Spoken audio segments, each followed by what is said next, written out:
La mañana del 27 de noviembre de 2025 quedará marcada en la memoria colectiva de Culiacán como una de las más violentas del año.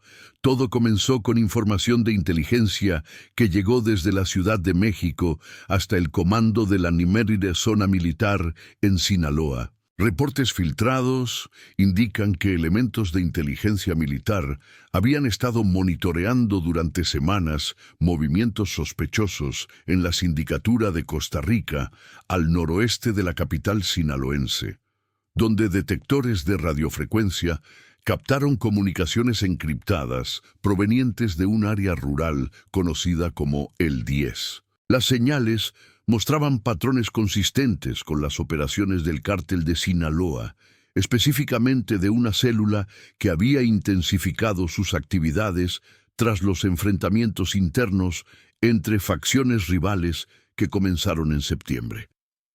La orden de cateo llegó en las primeras horas del martes, cuando la oscuridad aún cubría los campos de cultivo y las brechas polvorientas que conectan los pequeños poblados de la zona.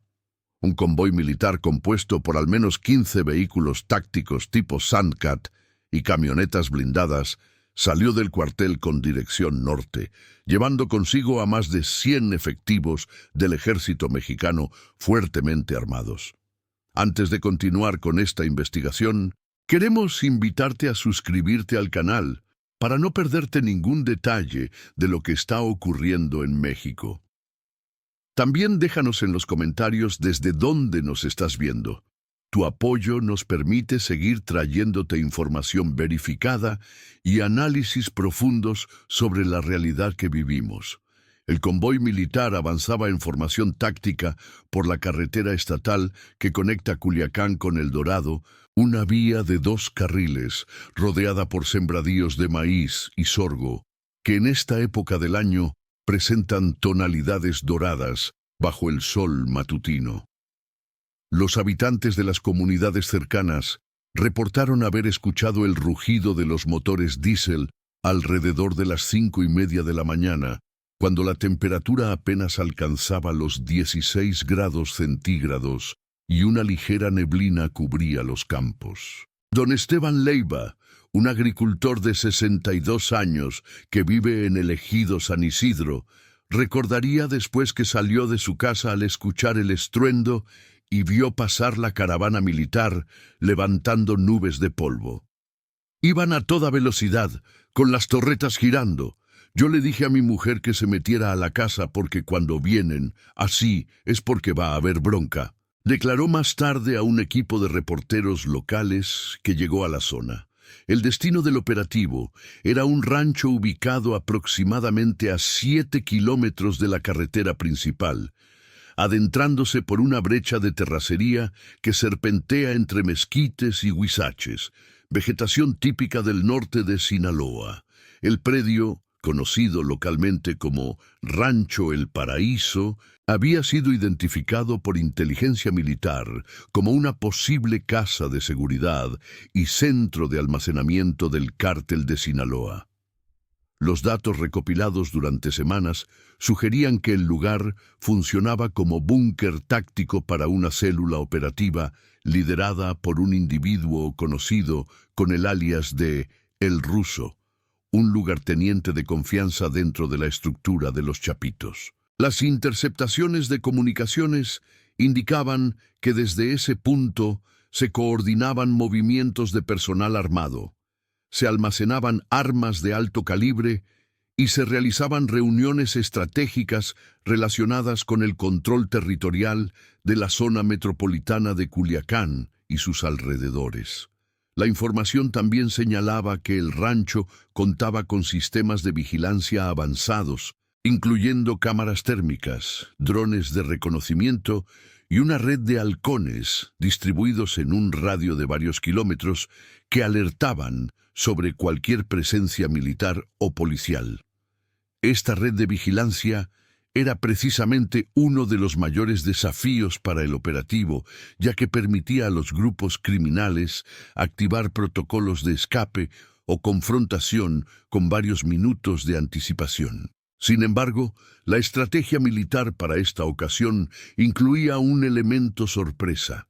El convoy principal, que avanzaba por la carretera, era visible y ruidoso, diseñado para atraer la atención, mientras que dos equipos tácticos adicionales se aproximaban desde direcciones opuestas utilizando rutas alternas, uno desde el este a través de brechas que conectan con la sindicatura de Taquichamona, y otro desde el sur, bordeando el río Humaya. Cuando el convoy principal giró hacia la brecha que conducía al rancho, alrededor de las 6:15 de la mañana, los primeros reportes de halcones ya circulaban por las frecuencias de radio que utilizan los grupos criminales.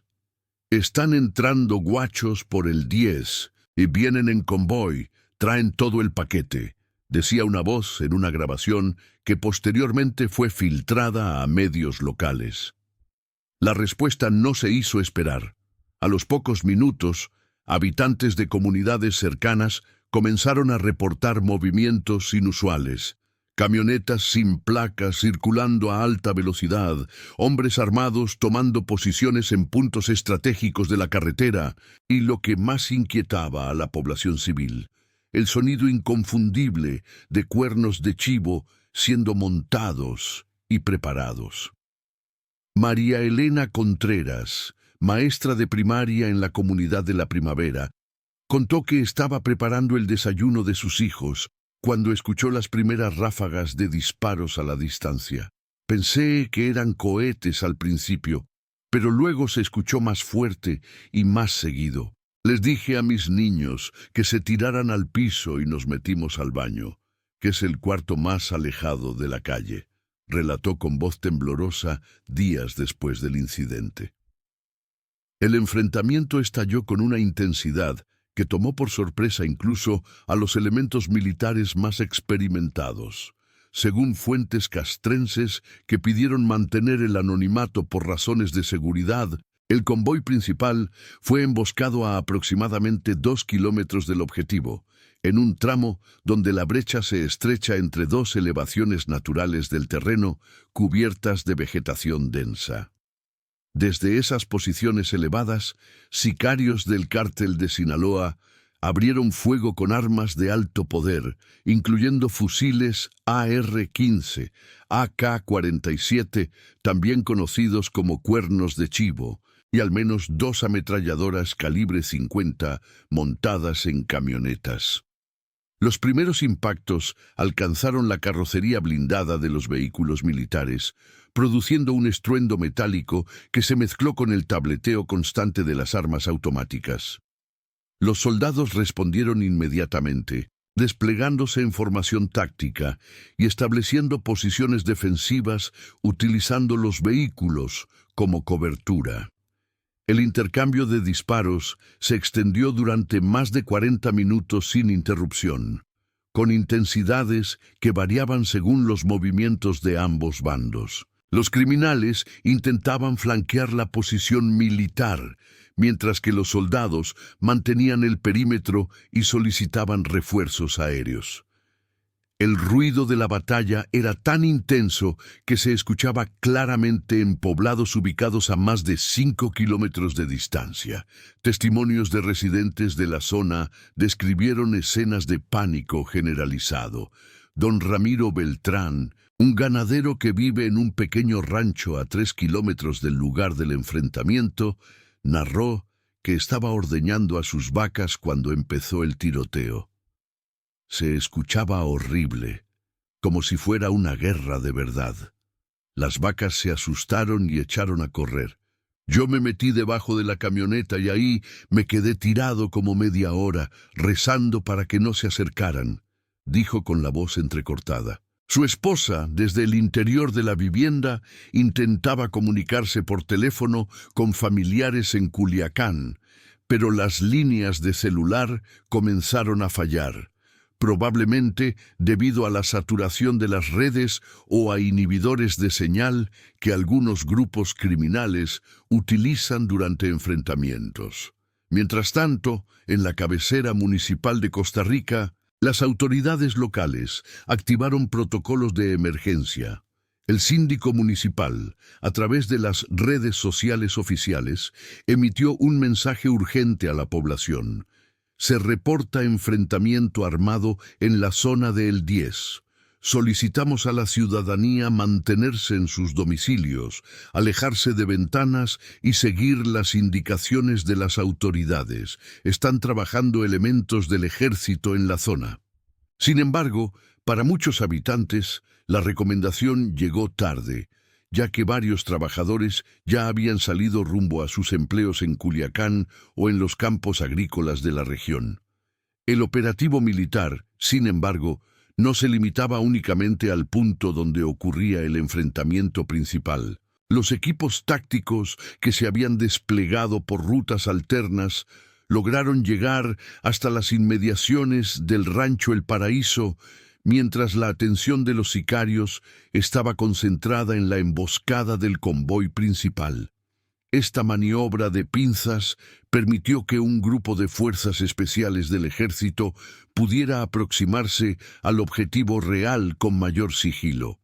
Al llegar al perímetro del rancho, los militares encontraron lo que las investigaciones previas habían anticipado: una propiedad fortificada con muros altos de concreto, torres de vigilancia improvisadas, cámaras de seguridad en cada esquina y al menos 3 vehículos blindados estacionados en el interior. El portón principal estaba reforzado con placas metálicas y la entrada secundaria había sido bloqueada con montículos de tierra y sacos de arena, claros indicios de que el lugar había sido preparado para resistir un asalto. Pero lo más revelador fue lo que se encontró al interior, una vez que los militares lograron ingresar tras varios minutos de intercambio de fuego adicional con los elementos de seguridad que custodiaban el inmueble.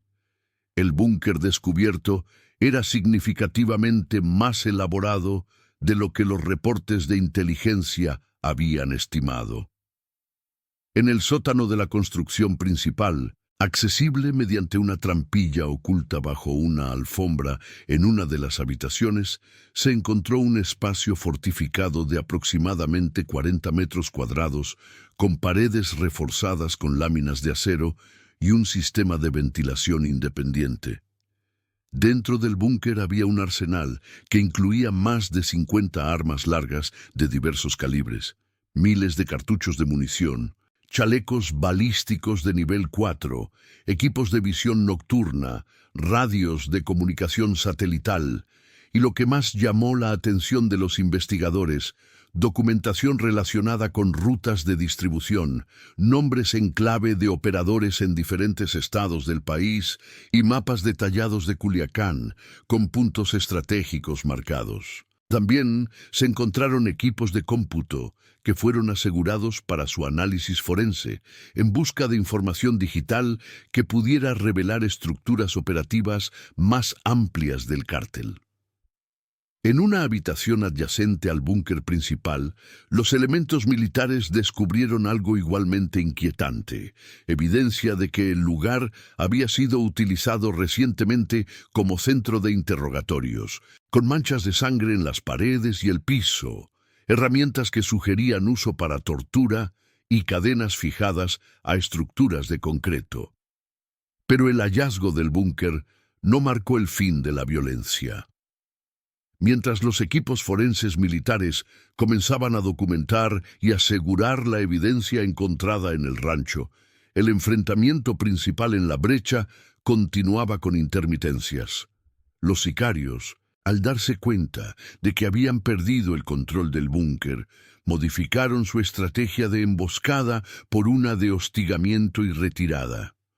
Utilizando el conocimiento profundo que tenían del terreno, comenzaron a desplazarse por rutas secundarias, caminos de terracería conocidos solo por los locales, intentando reagruparse en posiciones más alejadas desde donde pudieran seguir atacando sin exponerse directamente.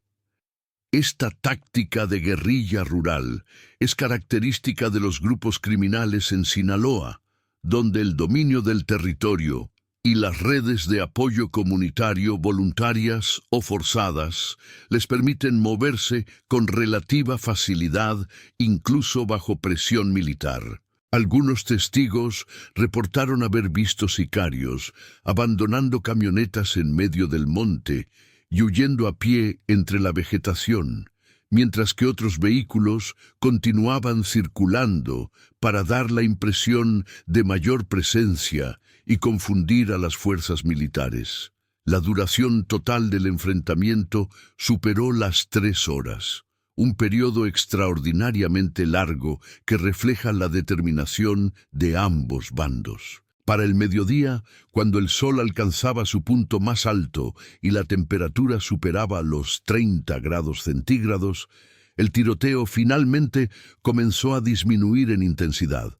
Los últimos disparos esporádicos se escucharon alrededor de las 9:30 de la mañana, momento en que los elementos militares confirmaron haber asegurado completamente el perímetro del rancho y establecido un cordón de seguridad en un radio de 2 kilómetros.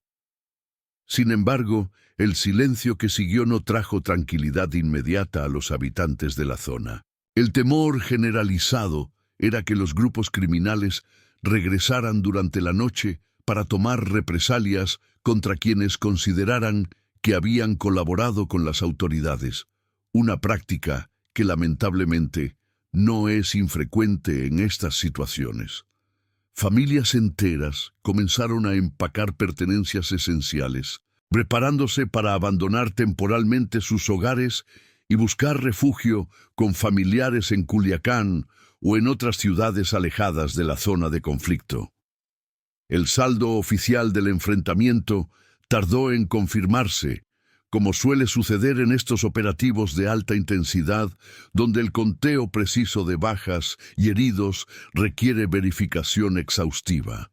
Hacia el final de la tarde del mismo día, la Secretaría de la Defensa Nacional emitió un comunicado preliminar en el que confirmaba la realización del operativo en la Sindicatura de Costa Rica, el aseguramiento de un inmueble utilizado por la delincuencia organizada y el decomiso de armamento y vehículos. En cuanto a las bajas, el comunicado oficial reportaba 4 elementos del crimen organizado abatidos durante el enfrentamiento y ninguna baja entre las filas militares, aunque se confirmaba que 3 soldados habían resultado heridos, 2 de ellos de gravedad, y habían sido trasladados de emergencia al Hospital Militar Regional en Culiacán. Sin embargo, versiones extraoficiales de residentes de la zona y de fuentes cercanas a los servicios forenses locales sugerían que el número de sicarios muertos podría ser mayor, con reportes de cuerpos siendo retirados por los mismos grupos criminales durante y después del enfrentamiento, una práctica común que busca evitar la identificación de sus miembros y ocultar la magnitud real de sus pérdidas. Los vehículos asegurados durante el operativo también revelaban detalles sobre la sofisticación logística del cártel de Sinaloa. Entre los más de 8 vehículos decomisados había camionetas de lujo blindadas artesanalmente, pick-ups con montajes improvisados para armas pesadas, conocidos como monstruos en la jerga local, y al menos 2 vehículos con compartimentos ocultos diseñados para transportar armas o drogas sin detección fácil. Uno de los vehículos, una camioneta Ram de modelo reciente color negro con vidrios polarizados, tenía en su interior uniformes tácticos similares a los utilizados por fuerzas policiales estatales. Una estrategia utilizada por grupos criminales para confundir a la población civil y facilitar sus movimientos en áreas urbanas sin levantar sospechas inmediatas. También se encontraron placas de circulación falsas de diferentes estados, sistemas de comunicación encriptada y dispositivos GPS que probablemente eran utilizados para rastrear movimientos de convoyes rivales o patrullas de seguridad. El valor estimado del arsenal asegurado superaba los varios millones de pesos, representando un golpe significativo a la capacidad operativa de esta célula particular del cártel. Las reacciones en Culiacán y en el resto de Sinaloa fueron mixtas y complejas, reflejando la relación ambivalente que muchas comunidades mantienen con la presencia tanto de grupos criminales como de fuerzas de seguridad. En redes sociales, las publicaciones sobre el enfrentamiento generaron miles de comentarios en cuestión de horas. Algunos usuarios aplaudían el operativo militar y exigían mayor presencia permanente de fuerzas federales en zonas rurales donde el crimen organizado opera con relativa impunidad. Ya era hora que llegaran a limpiar esas zonas. Todos sabemos que ahí se esconden, pero nadie hace nada. Escribía un usuario desde una cuenta anónima. Sin embargo, otros expresaban frustración y temor por las consecuencias que estos operativos tienen para la población civil. ¿Y qué pasa con nosotros que vivimos aquí? Después de que se van los militares, regresan ellos y se desquitan con quien sea. Nadie nos protege realmente, comentaba otro residente de la zona. Esta tensión entre la necesidad de seguridad y el temor a represalias es una constante en las comunidades sinaloenses que se encuentran atrapadas entre el fuego cruzado de una guerra que no eligieron, pero que deben soportar diariamente. La situación en las escuelas de la región también reflejó el impacto del enfrentamiento. Varias instituciones educativas en las sindicaturas de Costa Rica, El Dorado y Tacuichamona suspendieron clases el día del operativo y algunos extendieron la suspensión hasta el viernes de esa semana. Directores escolares reportaron que muchos padres de familia se comunicaron temprano en la mañana para informar que no enviarían a sus hijos a la escuela por temor a que se registraran nuevos enfrentamientos o retenes ilegales en las carreteras. La prioridad es la seguridad de los niños, aunque oficialmente las autoridades dicen que ya está todo bajo control. Los papás tienen miedo y con razón, explicaba la directora de una primaria en Costa Rica que prefirió mantener su nombre en reserva. En algunas escuelas, incluso cuando se reanudaron las clases, la asistencia fue notablemente baja, con salones que normalmente albergan 30 estudiantes, recibiendo solo a 10 o 15. Los maestros también compartían el temor, particularmente aquellos que deben trasladarse diariamente desde Culiacán hacia las zonas rurales, por carreteras donde con frecuencia se instalan retenes tanto de grupos criminales como de autoridades.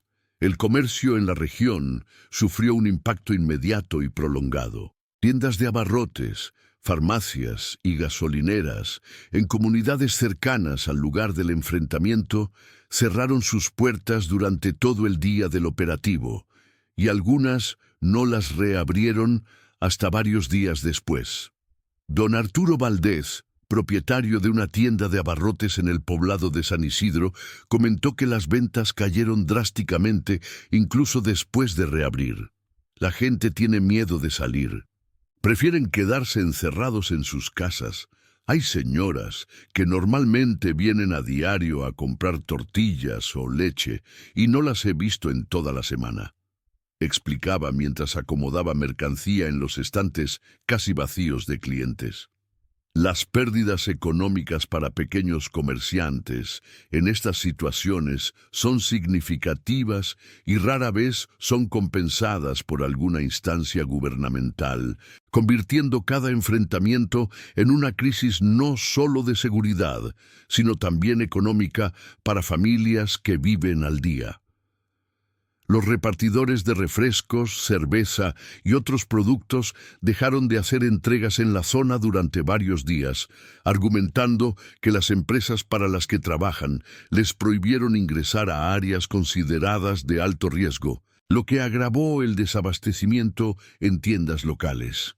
El transporte público también se vio severamente afectado. Las rutas de autobuses y camionetas que conectan a Culiacán con las sindicaturas del norte suspendieron el servicio durante el día del enfrentamiento, dejando varadas a personas que necesitaban trasladarse por motivos médicos, laborales o personales. Algunas rutas se reanudaron al día siguiente, pero con horarios reducidos y evitando pasar cerca de las áreas donde había ocurrido la violencia, lo que generó demoras y complicaciones logísticas. Un chofer de transporte público que opera la ruta Culiacán-El Dorado, identificado como Miguel Ángel, compartió su experiencia. Ese día nos avisaron desde temprano que no saliéramos, que había mucha bronca en Costa Rica y el 10. Yo tengo familia que mantener, pero tampoco voy a arriesgar mi vida ni la de los pasajeros. Ya bastante difícil está trabajar en estas rutas sin que te pase algo. Su comentario refleja la realidad cotidiana de miles de trabajadores en Sinaloa que deben navegar constantemente entre la necesidad de ganarse la vida y el riesgo inherente de transitar por zonas controladas por el crimen organizado. A medida que pasaban los días después del operativo, comenzaron a circular versiones sobre los posibles motivos específicos detrás de la ubicación y el momento elegido para realizar el cateo.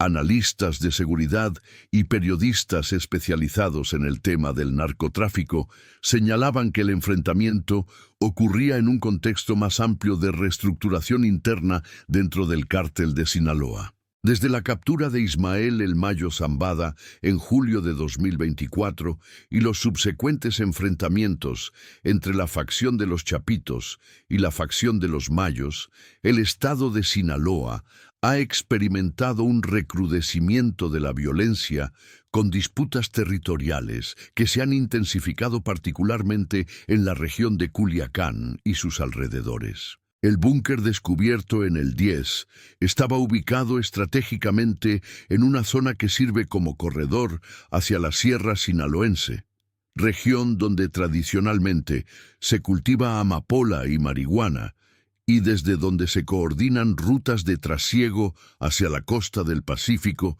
y hacia la frontera norte con Estados Unidos. El control de este tipo de posiciones es crucial para cualquier facción que aspire a mantener o expandir su dominio territorial y sus operaciones de tráfico de drogas.